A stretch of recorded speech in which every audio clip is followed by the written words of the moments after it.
Black Friday. Okay, well, Next week. Well, we are already fully ingrained in the preparation for Black Friday.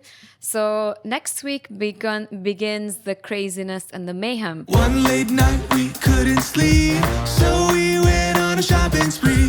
We asked our partners and our peers about the future of retail and what it could be. Welcome to the Future of Retail podcast. My guest today is Nisreen Shocair, CEO of Cut! I didn't know you were going to be wearing the same color. Who works for TikTok? Who works for YNAP? Better? Much better. Let's go. Welcome to the Future of Retail podcast. I am your host, Arif Yahya, and with me today is the Chief Executive Officer of YOOX NET-A-PORTER GROUP, Nisreen Shocair. Hi. Nisreen. Lovely to see you, Arif. I Welcome to our office. I want to say welcome, but you're actually the ones welcoming us to your Welcome offices. to our offices. So thank you so much for having us. It's a lovely space. We're here at YNAP offices in downtown Dubai. It's our first time in your office, but it's a beautiful place. And I have to admit, we were all a bit overwhelmed before coming because you're very well known for your business competence and your wit, but you're also very well known for your elegance and style across all your interviews. So we tried, all of us, our best to live up to your standards. I love your shirt. It's very cool. Thanks a lot. So Nisreen, to kick off the podcast together, you know, when you sign up on TikTok and you're filling your TikTok account, you write a bio, but you have a limitation in that bio, which is 80 characters. So to ask you to introduce yourself, beyond being the CEO of YOOX NET-A-PORTER, how would you introduce yourself, TikTok style, only within 80 characters? It's a challenge, and if you go over 80 characters, the crew are going to stop us. Okay, cool. All right, so I tried my best, and here we go, but this perfectly defines me in the best possible way. So here's my 80 characters. A 70s girl at heart, rocks her flannels all year like she's Kurt Cobain. Amazing. Can we have an applause? I'm not going to pick up on you because I saw you cheat, but I know you prepared this, it seems, but thank you. Thank you for sticking within the 80 characters. So I love that introduction. So Nisreen, we're going to do a challenge together, a TikTok challenge now. We're going to duet each other. It's called Duet Me, 10 questions, 1 minute. It's self-explanatory. We have a minute. I'm going to ask you 10 questions and time is going to keep running. Very familiar. Cool. I'm normally the one shooting them. Let me know when you want me to start. Go. Nisreen, favorite career chapter, entertainment or luxury fashion? When they came together. Work from home or work from office? It depends. When they're home, I want to run to the office. Who's your idol in business? Richard Branson and my father. Can I convince you to make a TikTok together by the end of this podcast? Absolutely. What's your biggest pet peeve? Cleanliness and tidiness. Do you recommend MBAs or higher education? MBAs if they make you feel better. An industry buzzword that gets on your nerves? Pivot. An industry buzzword that you're guilty of? I'd say, yes, let's do it. Favorite brand within YNAP Group? I love all my children. Your favorite digital destination to understand the cultural zeitgeist? And there's only one right answer to this one. TikTok. Thank you so much. You have 13 seconds left. Fist well bump. done. Well done. You passed your first TikTok challenge. Happy face. All right. So, Nisreen, now we move to a section called POV on. And today, the point of view that we have chosen is the infinity strategy. Because we've read so much about it and we've heard so much about it. Something that YOOX NET-A-PORTER Group is heavily invested in. So I'm going to give you a quick break to introduce the infinity strategy, and then we're going to deep dive into it to understand your POV. Thank you. So YNAP employees are commonly referred to by your global CEO as merchants at heart, technology innovators, and sustainability pioneers. Shoppers today are much more conscious about the products that they consume. From pre-used and vintage items to low-impact packaging to traceable origins, people have become more conscious of how their lifestyle and shopping habits affect the planet, and they expect businesses to do their part as well. But what exactly does do their part mean? Sustainability is a complex concept, and when it comes to retail businesses, consumers can be quite skeptical, especially in our region. So let's hear more from Nisreen on this. Nisreen, how do you define circular luxury fashion? There's a lot of confusion about what that means or what sustainability means. Essentially, it means that when you buy something, it should last for a very long time. So basically, the anti-high street of buy it and dump it, or it's cheaper to buy something than to wash it, we are against all that. So buy into investment pieces that will last you a long time, like this jacket that I'm wearing. Or the other point would be that something has a second life. So whether it's vintage or whether we buy stock that is a season out or 2 seasons out, that we merchandise it in a way that makes it appealing to certain people at a discounted price, that saves the landfills. It allows the industry not to dump the excess into the water, into landfills, and then we can't get rid of them. So we've played a very pivotal role. We believe that we've always been pioneers in the industry, and we want to continue to be so. But now we've taken steps, many, many steps further. It's like you said, it's in the packaging. It has to be 100% degradable. It's in the brands that we carry, like Net-A-Porter having Net Sustain and so on. So circularity is a big part of everything that we do. And when a lot of businesses say we're going to be good at X, we're going to be good to our environment while also being good to our customers. Okay. It really sounds great. And allow me to just play the devil's advocate here. Like, does this sound good only on a global level? But like, I come from the MENA region, so I allow myself to ask a question. Do you believe MENA consumers are interested in sustainability? Are they resonating with the strategy here in the region? Or does this only sound good on a global platform? I like to be told and proven wrong. And I was proven wrong. When I joined this business and we had all of those sustainability sub-franchises, my first thought was, we're not ready. Then COVID happened, and we started doing some research, and we found out that Net Sustain was our most popular franchise in the region, especially in Saudi. Okay. Some designers like Gabriella Hearst, who's known for sustainability, ranked in one of the top most aspirational designers in the region. Okay. When we did interviews with her, our consumers asked her only about sustainability, how she was manufacturing in a sustainable way. They weren't asking about colors and designs and how beautiful her shops were. They were actually talking about how she was reusing materials. And I thought, wow, we are there. As a region. Definitely as a region in all the markets that we're in. And Nisreen, you mentioned Net Sustain. I know it's one of several initiatives you have as part of your Infinity strategy. When you look at the consumers who are buying into the initiative of Net Sustain, do you find that is there a schism in the landscape between consumers who only shop sustainable and consumers who shop the high-end fashion that is not necessarily part of that lineup? Or is there, like more fluidity in terms of shopping habits? What kind of shopping pattern do you see in general? Fluidity is the name of the game. So people are shopping across the board. They do not want to be identified as one thing or the other anymore. So you will see somebody who's buying into a very expensive gown, and they will also be buying into Net Sustain at a maybe lower price point. Vegan leather, but also real leather. So they're combining the two together. And that makes more sense. I don't think extremes are healthy. Okay. I think the two have to coexist, and they are coexisting. I've been doing and advocating sustainability since 2001, and fashion and sustainable fashion in 2001 looked hideous. It never fit well. The colors were terrible. Today, sustainable fashion looks stunning.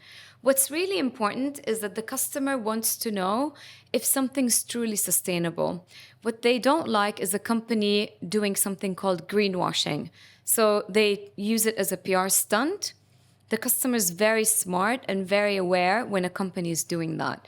They know when it's not really truly part of your roots. And I would say that we're probably one of the few companies in our space who are doing it from the heart all the way to your door. I think as a segue to what you mentioned about authenticity, you have an initiative which is around digital IDs. And for a lot of our viewers and listeners would know that YOOX NET-A-PORTER Group combines 4 big brands under it. So you have YOOX, Mr. Porter, the Outnet, and Net-A-Porter. We spoke about NetSustain, which is under Net-A-Porter, but tell us a bit more about digital IDs, which I'm familiar that they impact both YOOX and the Outnet, if I'm correct. Yes. So more and more, and it will go to all, actually it will be applied to, across all brands. But the thing is that the customer wants to know the journey of the product. Okay. All products in your home, you want to know where they came from. You want to know, I was explaining that to my mother just yesterday. I was saying this carpet that you bought, you would want to know if a child weaved it or they didn't, as an example. And now all you do is you just scan the code and you will know where it came from, and you will then make that decision whether it's beautiful enough or cheap enough for you to overlook certain elements that a child paid for some way, somehow, whether their education and so on. So I'm wearing a collection that we did with the Giving Movement for YOOX. And actually, the ID is on the product. I don't know if you can see it. But then you buy the Giving Movement. We know in the region that it's a sustainable product. Yeah. But the customers who are buying it globally can actually scan this product. And what I like about it is it's on the outside of the pants, not on the inside. So you don't have to hide it even. Yeah. It looks cool. My kids were saying, what is that? I want to scan that code. I want to see what it is. And they find out more. So that's something that I would see becoming very much mainstream. And my hope is that it's going to put a lot of pressure on fast fashion to start becoming a lot more responsible when it comes to where the products are sourced, how they're sourced, how labor is being used, not using bonded labor, not using children who need to be in school instead of, in factories and so on. I love this angle because, as you know, the podcast is called Future of Retail. And when we talk about the future, I feel this is an angle that is super interesting because it's good for everyone. It's good. It's literally good for the planet. And before doing the research and having the conversations with you, I personally wasn't super aware about the correlation of luxury, specifically luxury fashion, which I had associated with, many different beautiful things, but not necessarily sustainability. So do you feel like this area of re-loving items that you buy or re-commerce is something that we're going to see continue to expand, or is it a trend that might fade away? There's weirdly, in the last 3 days, there have been so many articles in the FT and so on about what's happening with vintage. I believe, I read this research once that said that people or consumers remember you twice. They remember you when they buy the item, and they remember you when they throw away the item. Okay. And if they throw away the item and they've never worn it, then they really dislike where they bought it from. Okay. I won't mention a lot of names, but these kind of like clearances, 90% off all the time, etc. But if you end up buying something you don't need, and you buy it because it's cheap, but you never wear it and you throw it away, you will remember that retailer sold it to you and you never used it. The opposite is true. So back to your question. Now, the decision making when you buy something is, can I one day sell it? Okay.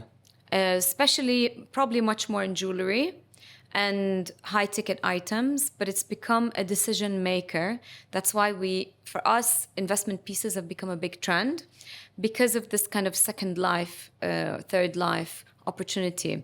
One day I might, if I don't need it anymore, I'm not wearing it, I might gift it, I might give it, I might sell it. Okay. That's a good feeling. It's a reason to invest a little bit more, but yet, without a doubt, it's become a reason to invest a little bit more. I'm going to try that with my wardrobe, but I don't know if I'm going to see a lot of success. All right. So this was POV on the Infinity strategy. Thank you so much, Nisreen. It was super enlightening to understand where the group is headed when it comes to the future of retail, specifically with the angle of sustainability. We're going to move now to the next section of our podcast, and it's called Heart, Share, Comment. On TikTok, you can either heart a video, you can share it, or you can comment on it. And this is what we're going to do today. We've chosen for you 10 data points. All you have to do is decide whether you heart this data point, you want to share it with someone, or no, let's have a debate, you want to comment on it, or you have some questions on it. Ready to start whenever you are? Go. All right. So first data point. There has been a 30% increase in the number of exclusive designs for Net-A-Porter's collection in this year's Ramadan edit versus last year. I have to comment. It's my moment of pride. So being able to bring on board international designers to design for us is a big deal, but also being able to bring local designers to design for us. Also, Ramadan means something different today. In the past, it used to be modest wear. We have to be fully covered, etc.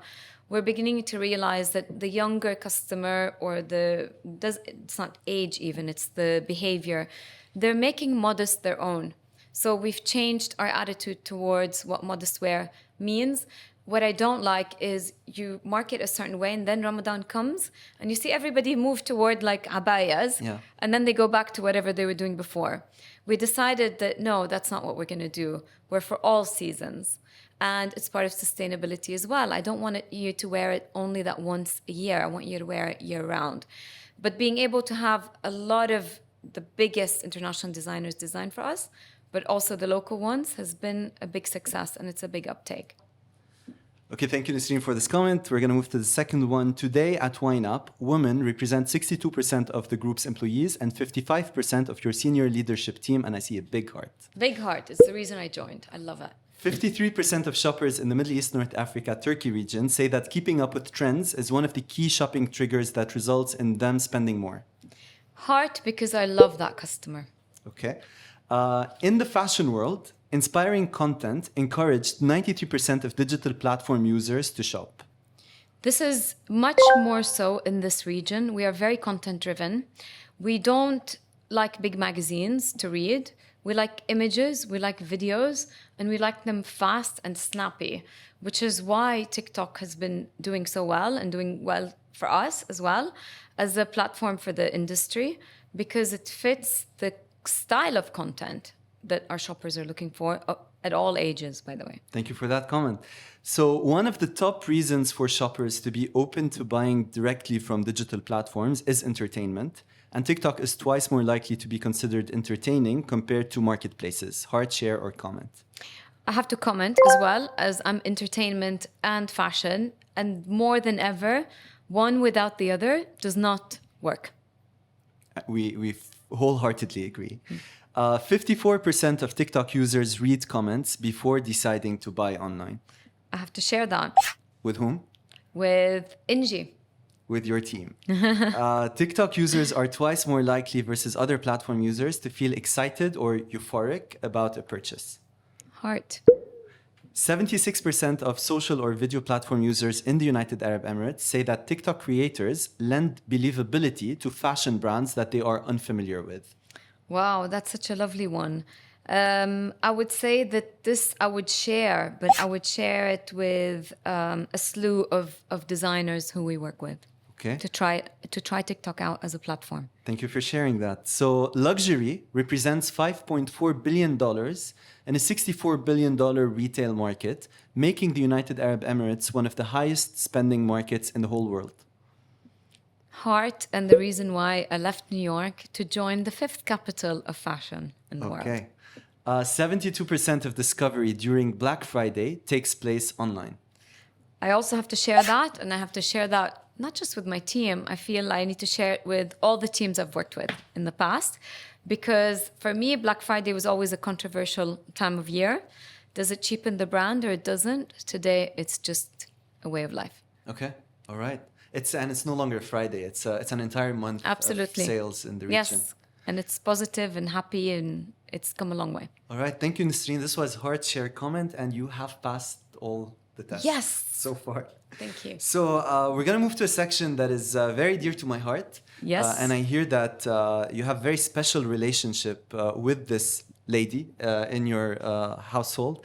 So this section is called Sound On. Because what is a TikTok podcast without sound? We're going to hear some quotes from you. Yes. But in the voice of text-to-speech, which I hear you're familiar with. Yes, she has lunch with me. She has dinner with me. She goes out with me. Yeah. Do you leverage her in special ways at home to get I'm going to attention? start leveraging her when you show me how to use this. I'm going to start saying, clean your room. Okay, okay. Fix your bed. So to get your kids' attention. Yes. Okay, so let's start. I wasn't born to be subtle. Tell us more. What did you mean by that? So I'm known to be direct. I worked for German companies for a long time. It's my personality. I tell you as it is, but I always do it with kindness. That's the difference. Okay, right? it's authentic. It's authentic. You always know where you stand with me. You always know. The beautiful thing is, I'll tell you how I think and what I'm feeling. And if it's negative, tomorrow I don't remember it. We always turn a negative into a positive. But the key thing is that you deliver the message with kindness. Okay, I think this is a shared philosophy with our platform because TikTok is all about authenticity. That's the new language for us, not necessarily subtlety, but yeah. So thank you for that. We'll go ahead to the next soundbite. I am hired to disrupt. You are hired to disrupt. That's a good one. Okay, that is sometimes popular with others and not so popular with others. It depends on what they're expecting. So, as I said, my pet peeve is cleaning things up and having everything very tidy. But this also applies to P&L. So, I come in and my job is to make a business make money. My job is to make the team happy, work together. So I'm always brought in when there's like a turnaround or a change or take a business to another level, but you can't do it without disrupting. And some people who love change, they embrace it. This part of the world loves change. You guys are disruptors, but you can disrupt positively, not negatively, right? And that's the key thing. I've learned how to disrupt positively. Disruption is not about firing people and changing everything. And no, it's about evolving the business in a way that now it works better for where we are today. Thank you for that. Men should cry. Men should cry. Yes. Mother of 2 boys, right? Okay. We talk about it all the time. When they hold back their tears, why? Let it out. As someone who's had, partners who could not express themselves. So I was on AB Talks and we had a whole show about that. And I'll tell you later the cliffhanger. So men should cry because mental wellness is a big thing, not just post-COVID, but always.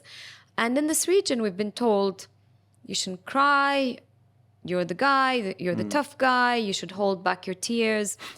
And actually, it's not good. It's causing death. It's causing cancer. We have a lot of men who are dying from heart attacks. It's because they keep things in. Women talk to their friends. They cry to their mothers. They let it out, and that's the best way. God created tears for a reason. Yeah. He created them to relieve us. It's the absolute antidepressant. So I'm hoping that more and more we normalize that, and it becomes very nice. I can say as a woman who has a partner, it's nice to see your partner with emotion. It doesn't make them less of a man. Okay. So what surprised me was after the AB Talks show, a lot of women wrote to me saying, I can't cry either. My mom said I should be tough and strong. So after the show, I'm going to adapt that to say men and women should cry, because it turns out that women are not allowed to cry either, because it's a sign of weakness, and that's a real shame. There are happy tears as well. Yes. I'm not ashamed to admit that. I cry in movies, but I also On a plane? Not just on a plane, on TikTok as well. Like my For You page, but like they're happy tears. So like I'm a dog owner or dog dad, whatever you want to call it. So my FYP, my For You page is full of Cavalier King Charles and like cool. dog rescue videos, and they make you cry. But it's like you get a serotonin boost as well sometimes. So not all tears are sad tears either. I'm very happy when I do cry. It's a blessing from God. One person for Waz asked on the show, but do you cry about everything? Is that what you're saying? I said, no, that's not what I'm saying. I'm not saying you need to cry about everything. But gosh, like in his case, his brother died, but he wasn't allowed to cry. That's extreme for us. I think we need to do something about that. And you can always find a balance. Whenever you need a smile, you go to the sunniest place, the last sunny corner on the internet, And Yes. you watch some TikTok videos. Absolutely. It's on my phone, and it's the only one that has notifications, by the way. Of all the apps, TikTok is the only one that has notifications for me. Nice, nice. Yeah. So the last soundbite from Nisreen. Great CEOs lead with empathy.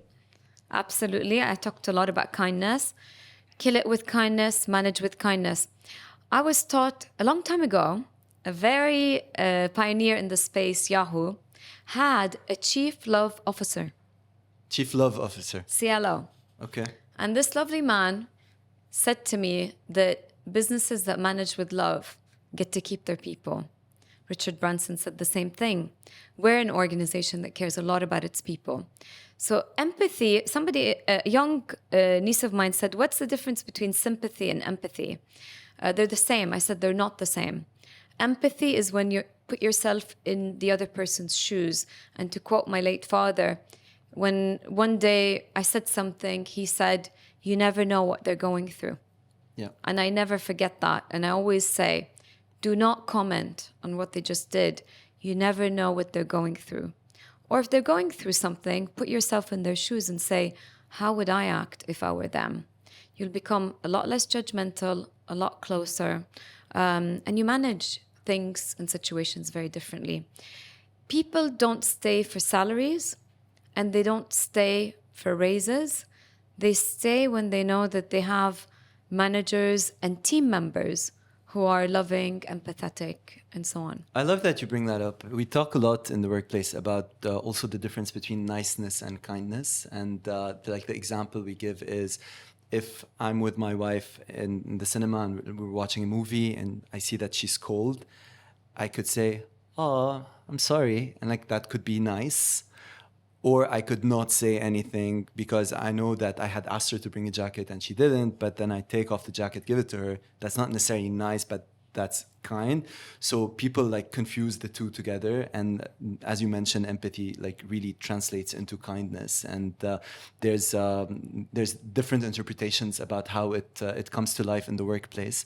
So I love your version of it. So Nisreen, thank you so much for the 4 sound bites. We're going to move now to my favorite section of the entire podcast, and it's called Roulette of the Future.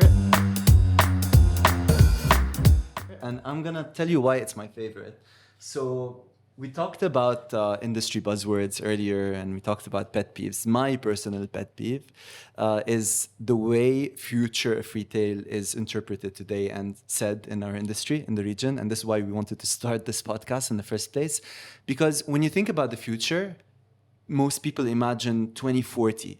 But the future is also next week, next year, 2 years from now. And there are horizons to this future. And it's important that as business people, we clarify and we clearly articulate what we mean by the future. Is it a short horizon, a midterm horizon, or longer term one? And in this section, this is what we're going to play a game. We're going to roll the roulette. I have 3 topics for you that should be close to your heart.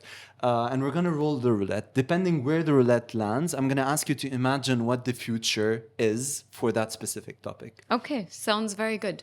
We've been together at a few retail conferences, actually. Yes. And we hear people always talk about things. VR headsets. They always, Web3, many other. Data's the new oil and a few others that we've heard are the same ones. But I think what's really funny always is when they talk about the future, they're actually talking about the now. So let's spin. So Nisreen, we're going to start. I'm going to ask you to roll the roulette. And the first topic is the retail industry in the MENA region. All yours. Next week. Next week? Cool. Okay, next week, I'm very excited. Next week, people will start coming back and demand will be back and everything will be good in the world. And we can start doing retail properly because holidays are over, the summer exodus is over. So I can't wait. And we gear up to the sales season, the peak. Sales Absolutely. period. I want everybody back. Okay. So the next topic is YOOX NET-A-PORTER Group, YNAP, and the roulette is all yours.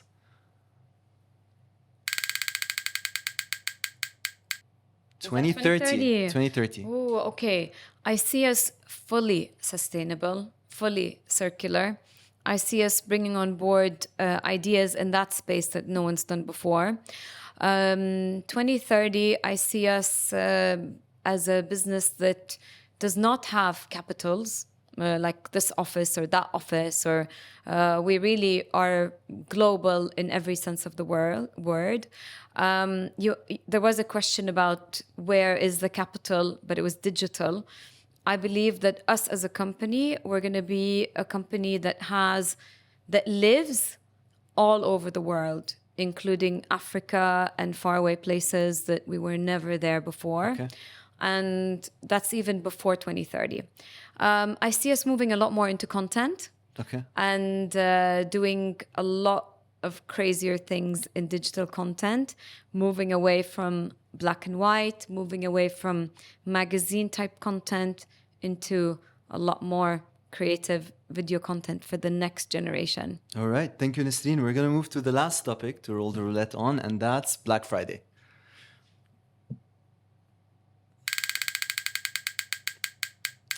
Black Friday. Okay, well... Next week. Well, we are already fully ingrained in the preparation for Black Friday. So next week begins the craziness and the mayhem. Everyone's back from holiday, and all we talk about is what the heck is going to happen in November. So the craziness begins. All right. Thank you, Nisreen. This was Roulette of the Future, and we'll continue moving on.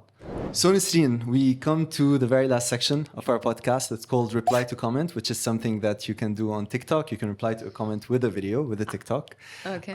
So we're going to take a video of you replying to a comment from the community, and this comment happens to be a question, and it's as follows.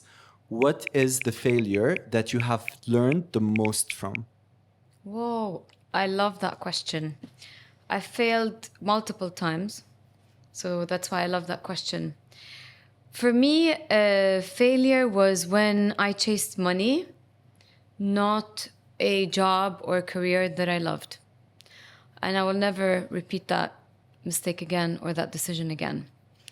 I believe that when you join your passion and your job together, it always means success, not failure. I bought this ring. I was thinking this lady loves pearls, and pearls are probably quite dull. But clearly she has a sense of humor. And she turned the ring into a smiley face, right? Yeah. She probably combined like two parts of her personality, which normally could have probably just been a pearl ring, but she turned it into something that has personality. So this idea of started out one day with CDs to selling blazers, from CDs to blazers, is this combination of two things I love. When somebody like Jay-Z is a designer, or all the famous Beyonce creates a line for Adidas and so on, this kind of combination of passions of music and fashion coming together is my success moment. I love that. You know, I've always looked up to you, but today I've also discovered a lot of commonalities between what we do and between... I look up to you as well. You. Thank you. I love listening to you speak. The platform is about inspiring creativity and bringing joy, and I find that you have so much joy in what you do. In this career chapter, you found ways to merge your previous experience in entertainment with luxury fashion. You're forward-looking. You continue to inspire creativity with the people you work with, and with us as well. I play. So I really, well. I love this. I know there's a limit to the podcast, but I feel that we can go on with this conversation, much longer than the duration. Thank you so much for being with us. And as for me, I'll catch you in another version of the future in the future. Thank you so much, Nisreen Shocair. Thank you so much. It was a lovely, always a pleasure hanging out together. Thank you for having us at your offices. I'm sorry I took your blush blazer off, but next meeting you come, I want you to wear it. Thank you so much. I will. Thank you. Bye. Good? It's a wrap.